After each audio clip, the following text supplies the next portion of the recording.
satu IPO 75 miliar dolar, satu manusia resmi jadi triliuner. Siapa lagi kalau bukan Elon Musk. Sang jenius. Sang jenius. Manusia ajaib. Luar biasa nih Luar biasa. orang. Walaupun banyak peristiwa penting yang bisa kita bahas di podcast kita hari ini. Ada Perang Iran yang sudah hampir berakhir. Betul. Kabarnya udah mau menyerah. Betul. Menurut Donald Trump. Kemudian ada sepak bola Piala Dunia. Tapi ini nggak boleh terlewatkan. Ya betul kan, ada juga dalam negeri demo mahasiswa. Tapi kan porsi kita geopolitik dunia, kita membuka perspektif. Jadi kita bagi tugas dengan podcaster yang lain. Ada yang membahas domestik Indonesia, termasuk naiknya harga BBM. Itu kan banyak podcast.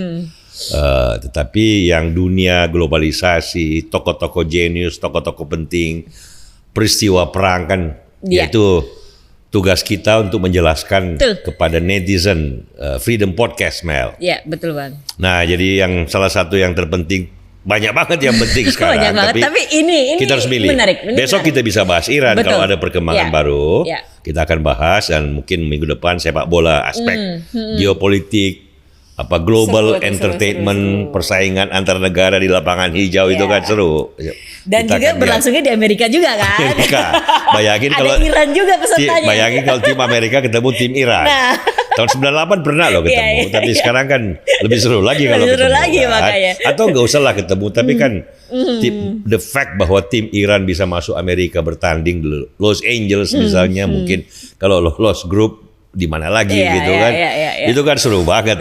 Kalau mainnya di New York, Sohran Mamdani datang gimana tuh? Seru banget, seru. Itu podcast Freedom bisa setiap hari menjelaskan perkembangan berbagai peristiwa. Nah, kalau sekarang ini kita masuk dulu ke Elon Musk nih. Elon Musk, apa yang terjadi di Wall Street? Ini kan hari ini resmi dia IPO, penawaran publik perdana gitu.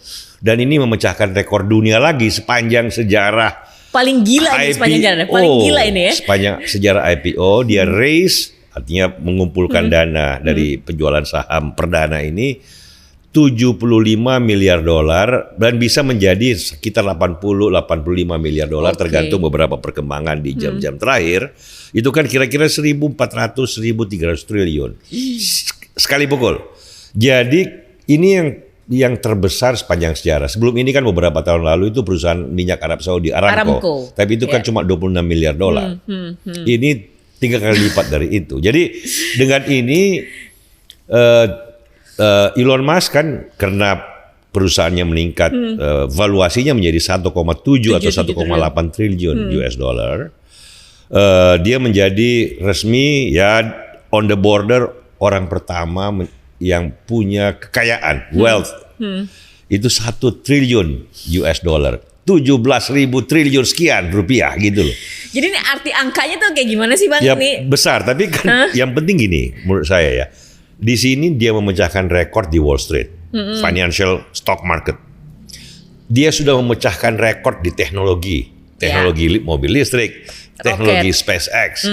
Dia sudah memecahkan rekor industri. Dia membuat pabrik sendiri, pabrik mobilnya, pabrik mesin roketnya sendiri dengan otomatisasi, robotisasi gitu. Dia buat pabrik terbesar di Cina buat Tesla. Dia buat pabrik terbesar baterai di Arizona. Ini kan semua frontiers of science, teknologi, industries. Dia yang terdepan. Sekarang frontiers atau tapal batas finansial dia tembus juga.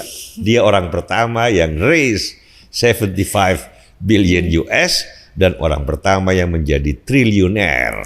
Orang kedua terkaya kan kira-kira ya kayak Jeff Bezos, Bill Gates, Jensen Huang itu kekayaannya 200-300 miliar dolar. Jauh jadi dua yang terkaya kedua, ketiga, keempat digabung jadi satu belum bisa mencapai setingkat 1 triliun dolar. Jadi memang ya kita terkesima bahwa ada seorang jenius, tidak lagi terlalu muda, tetapi dia mulai perusahaannya kan dalam usia yang sangat muda. Tetapi usianya sekarang tidak lagi terlalu muda, tapi he keeps doing the disruption. Ya, dia tetap melampaui tapal batas yang sudah dilewati oleh manusia biasa dalam teknologi dan ilmu, dalam industrialisasi, sekarang dalam stock market, financial market. Ini luar biasa. Kita beruntung loh ya, Mel, menyaksikan sepak terjang real time dari seorang tokoh jenius. Datangnya nggak seabad sekali tokoh seperti ini. Ada Henry Ford sebelumnya. Jauh lagi Medici. Ya, Medici kan yang menjadi patronnya Leonardo da Vinci. Machiavelli ya disrupsi juga dalam kebudayaan, filosofi, ilmu. Tapi ini kan langsung pelaku utama gitu. Dengan kehidupan yang eksentrik, orangnya menyenangkan, ketawa, kadang dia punya Twitter. Kadang agak aneh dikit ya kan. Followernya 240 juta orang, kadang-kadang dia politiknya di garis kiri, pindah ke kanan, kanan agak keras, kadang-kadang ke tengah lagi, kadang-kadang dekat dengan Donald Trump, dia menjauh lagi. Tetapi his true nature adalah seorang teknolog. Ini kan menarik nih. Dahsyat banget. Nanti kita cerita nih bagaimana kok bisa sampai apa yang dipertaruhkan, apa yang membuat perusahaannya kok bisa menjadi 1,7 triliun dolar. Kira-kira kayak gitu, Mel. Nah, tapi ini yang sebenarnya dibeli investor itu apanya nih, Bang? Roket kah, Starlink-nya kah, atau misi dia ke Mars? Kombinasi. Ya pasti karena teknologi kan, Frontiers kan. Kemudian Elon Musk. Elon Musk kan karirnya waktu dia mulai Tesla orang nggak percaya. Saham IPO masih rugi, saham di bawah $10. Hari ini kan setelah 1 dekade lebih $400 Mel sahamnya. Jadi kalau nanam duit saat awal sudah untung 40 kali lebih gitu loh. Siapa yang nggak suka itu baru satu tuh. Kemudian dia AI mulai kan, orang nggak percaya. SpaceX mulai orang nggak percaya. Sekarang orang lihat bahwa memang orangnya ini tangan dingin. Nah, jadi teknologi ada record Elon Musk, ada fan base yang kuat kan. 30% dari penjualan saham ini kan ke sektor retail, artinya individual. Yang selama ini memang nge-fudge. Memang ya, dia kan X itu kan followernya 240 juta. Barangkali sebagian ini fan base dia yang percaya pada visi teknologi dia. Tetapi yang membuat dia naik kenceng angkanya adalah sebuah visi yang baru. Ya, ini kan kalau baca apa yang dilakukan selain SpaceX bolak-balik, ada Starlink yang sekarang sudah menguntungkan, revenue-nya 11 apa 12 miliar dolar. Tetapi yang orang beli sekarang yang bikin dia mahal adalah sebuah konsep baru bahwa data center, ini tempat physical storage dan computing dari semua yang kita lakukan di handphone, di smartphone, dunia digital itu gitu, apalagi AI. Physical data centernya dia akan pindahkan dari bumi ke angkasa luar. Ini kita diskusikan ya, kok bisa.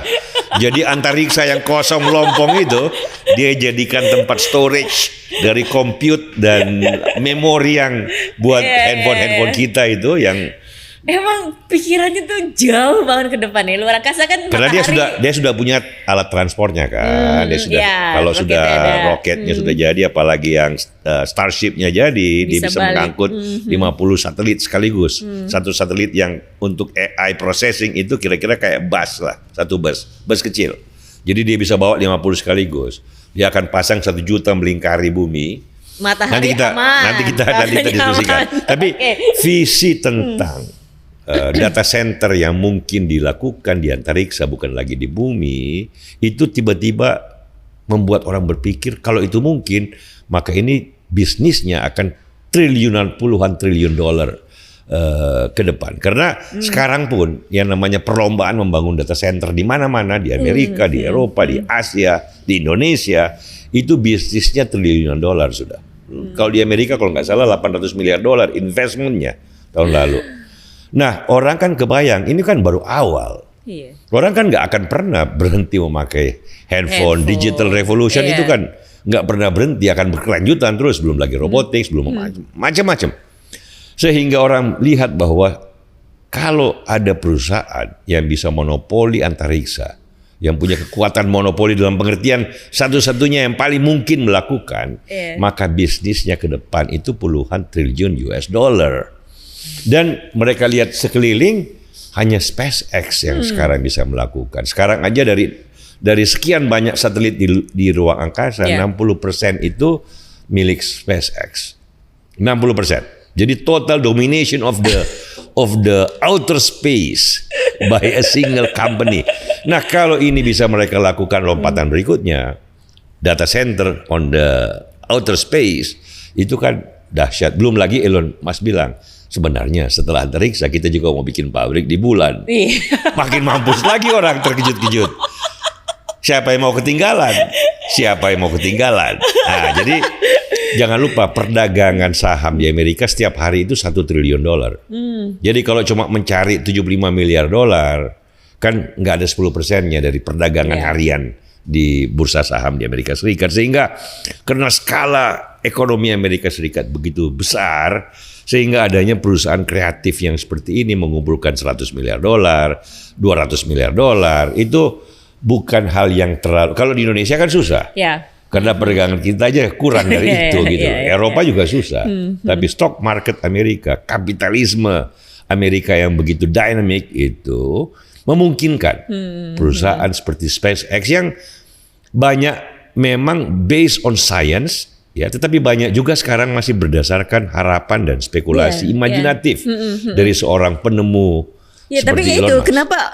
Ya, kita bahas Karena nanti ya. Kita bahas karena dia bilang bahwa the law of physics, hukum-hukum fisika memungkinkan ini.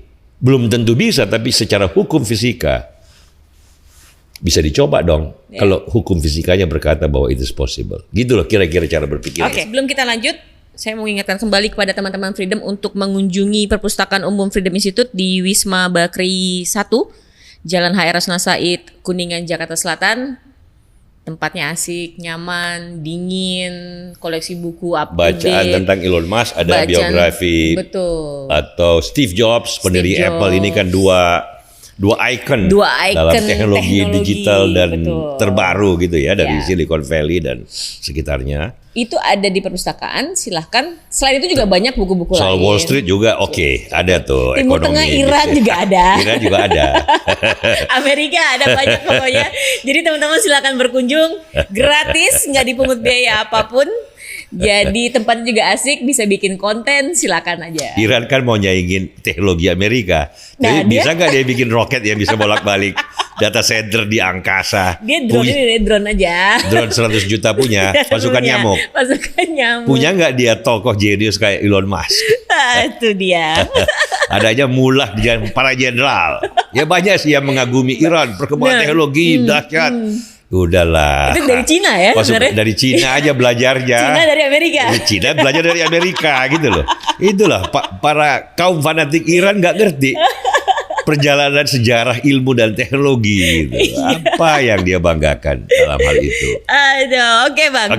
Kita lanjut nih. Ini kan sahamnya ini bisa langsung naik lagi apa emang cuma sesaat aja nih Bang? Kan hari ini dijual pembukaan 135 ribu per lembar saham. $135 per lembar saham.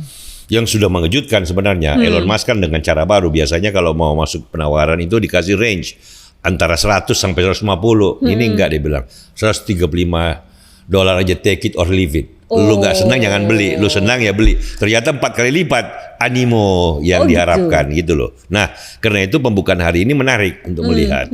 Walaupun sebagian besar orang belum boleh langsung menjual sahamnya kan, misalnya ada 4.000 pegawainya langsung jadi jutawan nih, karena kan Elon Musk kan ini kapitalisme rakyat. Walaupun SpaceX teknologi canggih tapi pegawainya itu dapat saham. Saham mulai dari harga 10, 20, 30 kan sekarang 135. Ada 4.000 yang jutawan dan ada 400 yang ratusan jutawan. Karyawan dia yang dapat saham itu, jadi punya $100 juta. $100 juta itu kan 1,7 triliun rupiah, Mel. Bayangin karyawan manajemen biasa gitu dapat saham yang sudah kerja 10 tahun, 15 tahun dia tabung aja sahamnya. Yang waktu itu harganya masih $5, $10, $15. Sekarang $135. Kalau dia mau jual setelah 6 bulan misalnya, kan dia dapat $50 juta, $100 juta. Itu jadi jutawan langsung, Mel. Itu karyawannya loh, banyak banget. Nah, bukan tidak mungkin setelah hari pertama, hari kedua, hari ketiga, karena mimpi yang kita mau diskusikan, mimpi teknologi ke depan, itu sahamnya bisa jadi $200, $230, jadi naik 50%, 100% dalam waktu 1, 2, 3 minggu, bahkan dalam 5 sampai 10 tahun ke depan ada yang memperkirakan bahwa valuasi SpaceX ini yang sekarang 1,7 triliun US dollar bisa menjadi 10 triliun, 15 triliun dolar. Wow. Nvidia kan sekarang 5 triliun dolar yang terbesar. Dia dengan cepat, kalau tadi mimpi teknologinya dianggap is possible. Sekarang baru mimpi aja orang beli. Iya. Iya kan? Kita di Indonesia bisa beli gak? Bisa kalau kita terbuka kan, ini kan TBK. Jadi kalau kita ke bank-bank, kalau punya account di bank-bank HSBC misalnya, itu biasanya mereka punya section khusus untuk bisa masuk dalam perdagangan. Cok, lumayan beli, tuh. $135 per lembar. Ya kan? Beli 1.000 lembar. Beli 1.000 lembar. Terus, kita beli 10 aja 10 lembar. Naik 50%. Kan udah oke tuh. Ini yang membuat dinamisme kapitalisme Amerika, pasar modal Amerika yang mampu membiayai startup yang teknologi orang-orang jenius yang dianggap gila tetapi kemudian jadi perusahaan raksasa kayak Apple, Microsoft, Amazon, itu yang memungkinkan dia karena adanya cukup lapisan masyarakatnya yang mengerti dan punya mimpi yang sama dengan para founders of the technology yang kemudian mengeluarkan uang. Ini kan mereka vote by their money gitu loh. Itu ya kan vote yang paling mahal tuh. Karena langsung kalau dia benar dia untung besar, kalau dia keliru dia rugi besar. Gitu loh. Jadi high risk nih.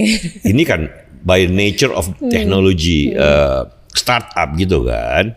Di antara 1.000 yang nyoba, 10 akan berhasil, tapi 10 ini yang menjadi raksasa, yang mengubah dunia dan hidup kita. Ini kalau nggak ada smartphone, nggak ada Apple, nggak ada Steve Jobs kan belum tentu. Kita masih di BlackBerry aja, gitu. Kalau nggak ada founder internet kan kita nggak ada BlackBerry, nggak ada smartphone. Jadi saya kira kedepannya perusahaan kita bersyukur ya bahwa dunia ini diubah oleh perusahaan-perusahaan teknologi. Ya kita menghargai para pengusaha yang lain yang membuat yang mineral, batu bara, nikel, minyak, itu hormat lah.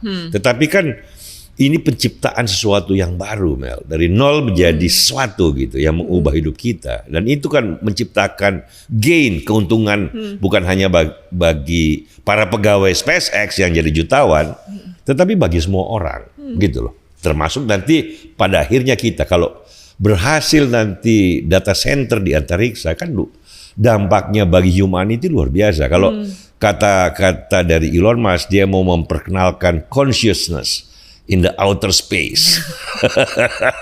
Jadi apa namanya, manusia kesadarannya ini, manusia menjadi interplanetary species gitu loh. Ya buat kita kan gila, ini mimpinya luar biasa. Tapi that's the nature of genius. Gitu loh. Dia selalu berpikir apa yang tidak dipikirkan oleh manusia biasa. Nah, kembali ke tadi. Nah, itu dia. Yang menjadi mahal dibeli orang. Ya, betul. Ini mimpinya, orangnya, apa memang ya ngefans banget sama Elon, apa gimana nih Bang bisa sampai. Tapi ya pada akhirnya kan yang untuk yang sekarang kan mimpinya kan pertaruhan apakah benar bisa membangun data center di outer space. Karena itu bisnis puluhan triliun US dollar. Karena ini nanti akan kaitan dengan juga telekomunikasi, telco kita kan akan didisrupsi oleh itu, AI akan didisrupsi oleh artificial intelligence yang baru mulai ya, akan juga dipengaruhi perkembangannya oleh kemampuan kita membuat itu. Nah ini kan ada kaitannya dengan kemampuan kita menyediakan energi, karena kalau kita bikin data center, physical storage and physical computing dari penggunaan kita dengan smartphone, dengan segala macam chatbot, Google, image, Grok, image, YouTube, itu kan harus dikelola, disimpan, di-compute ya, itu di physical storage, itu kan namanya data center. Isinya kan miliaran chips. Nvidia, bisa Huawei, bisa macam-macam kan. Tetapi itu kan semuanya menggerakkan elektron. Itu kan membutuhkan energi. Selain membutuhkan energi, kalau elektron bergerak cepat, berdekatan kan menghasilkan panas, heat. Ya kayak di mobil kita lah, piston bergerak cepat kan ada panas, ada radiator, mendinginkan. Iya kan? Karena kalau dia panas terus kan bisa meledak atau mengembang. Sehingga data center pun harus didinginkan oleh air liquid. Kan itu juga butuh energi. Jadi menggerakkan elektron butuh energi, begitu dia bergerak menciptakan panas butuh energi lagi untuk mendinginkan, memutar sirkulasi air di dalamnya. Nah, orang kayak Elon Musk kan dia sudah menciptakan mobil listrik, dia sudah menciptakan industri robotics, dia sudah punya perusahaan XI, dia beli X, dia punya perusahaan solar power. Dia kan berpikirnya sudah menyambung gitu. Dia sudah punya Starlink, sudah menciptakan roket bolak-balik. Ini kan sebuah ekstensi lebih lanjut dari cara berpikir dia. Tiba-tiba dia berpikir, oh kalau gitu data center harus dibuat di outer space. Kenapa? Karena kemungkinan penyediaan listrik untuk data center kalau makin banyak kan ukurannya bukan lagi megawatt, ukurannya gigawatt, bahkan bisa terawatt. Sementara manusia kan juga butuh energi buat yang lain-lain, buat transportasi, buat industri, buat mendinginkan rumah. Kalau semuanya kepake data center di Amerika sekarang, aja udah pada mengeluh kan, kok listrik jadi mahal nih, karena data center mulai banyak. Belum lagi tempatnya, data center itu makan tempat yang luas. Betul. Sehingga dia bilang kalau gitu memang in the long run, Earth tidak mampu menyediakan listriknya sendiri dan tempatnya akan susah nih kalau di Amerika semua orang ngeluh. Dia mau menggunakan tapi nggak mau ada data center dekat-dekat dia, nggak mau ada power plant pembangkit listrik dekat-dekat kampung dia. Elon Musk bilang ya daripada susah kita bawa ke angkasa luar. Apalagi di angkasa luar pertama matahari. Kalau dapat sweet spot ini kan berputar terus bisa 24. Dia di titik orbit bumi di mana cahaya bisa dapat hampir 24 jam. Artinya ya kalau matahari antara malam dan siang namanya senja. Di titik senja lah kalau kita pakai analogi yang mungkin nggak terlalu tepat ya. Di perputaran itu dia berputar terus dengan penampang yang mengikuti lokasi matahari sehingga dia bisa maksimum dapat efek matahari tanpa disaring oleh atmosfer bumi. Itu yang pertama. Yang kedua pendingin tadi. Dingin itu di atas. Ya outer space karena nggak ada atmosfer. Kan dinginnya minus sekian derajat Celcius. Sehingga yang diperlukan bukan lagi energi pembangkit.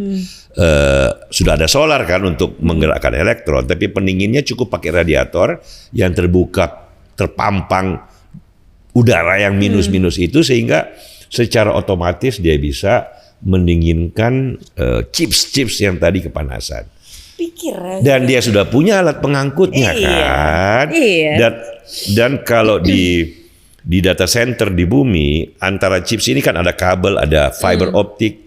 Dia kalau di antariksa antara cluster itu satelit itu berhubungan dengan laser, sinar. Ini kecepatan cahaya dan sinar.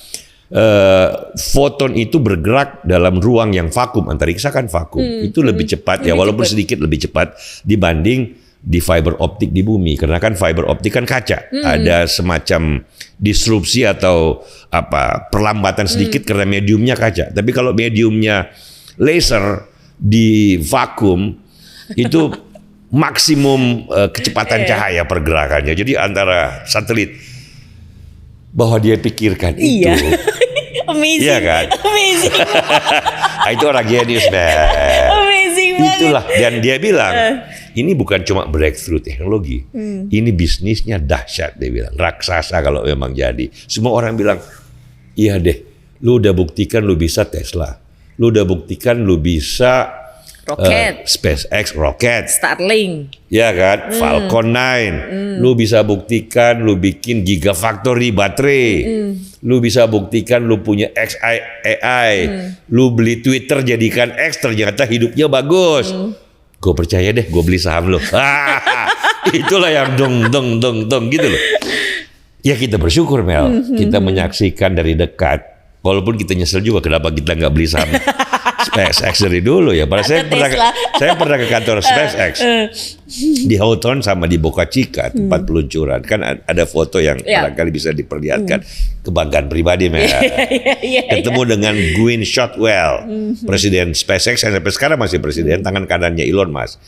perempuan yang salah satu paling berpengaruh di Amerika sekarang itu Presiden SpaceX. Gwyneth Shotwell. Saya sempat makan malam di Boca Chica, tempat peluncuran Starship itu. Lihat Starship terkagum-kagum.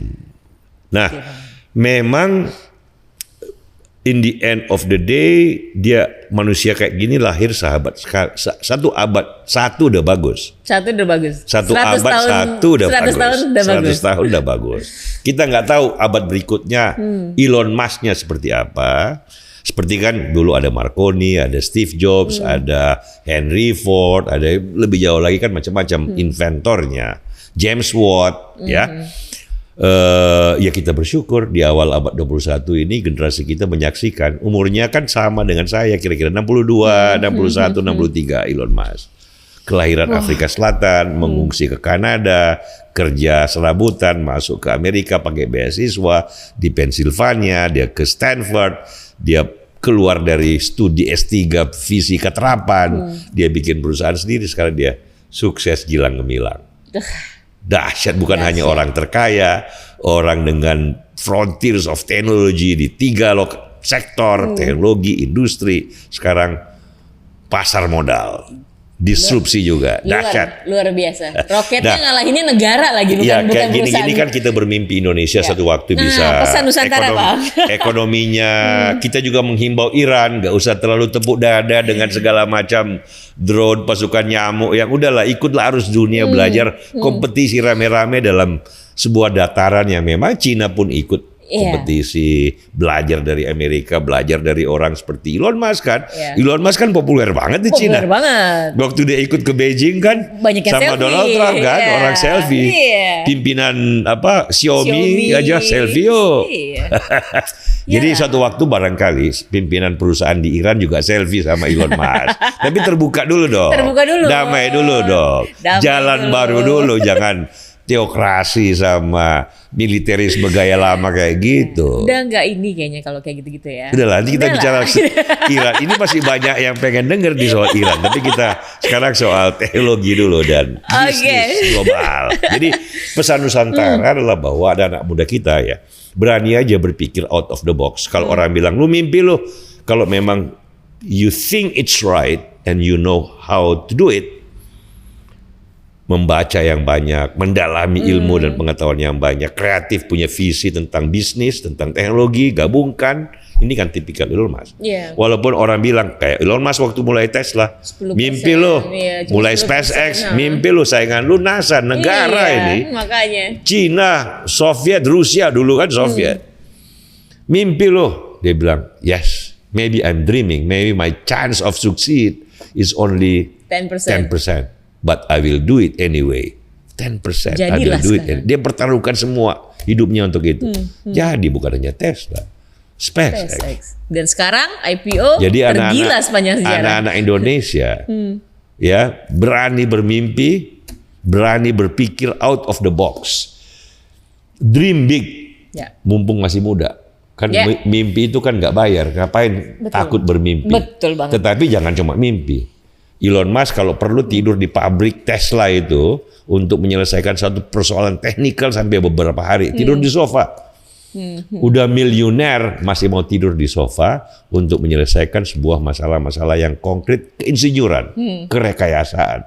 Dia nggak mau cuma ngerti uangnya, bisnisnya. No. He's an engineer. First and foremost. Jadi para insinyur muda kita di ITB, di UGM, di Unpad, di UI, selain demo boleh dong, demo-demo mahasiswa, tapi juga belajar, mimpi. Because the world, dunia ini berubah karena mimpi yang seperti itu yang menjadi kenyataan. Gitu Mel. Well said. Jadi seorang penulis sastrawan Inggris, Bernard Shaw pernah berkata bahwa kalau orang reasonable, dia cuma bisa beradaptasi dengan dunia. Dunia tidak berubah karena semua orang reasonable, adaptif. Kondisi yang ada kita beradaptasi. Tapi dia bilang dunia berubah karena the unreasonable man.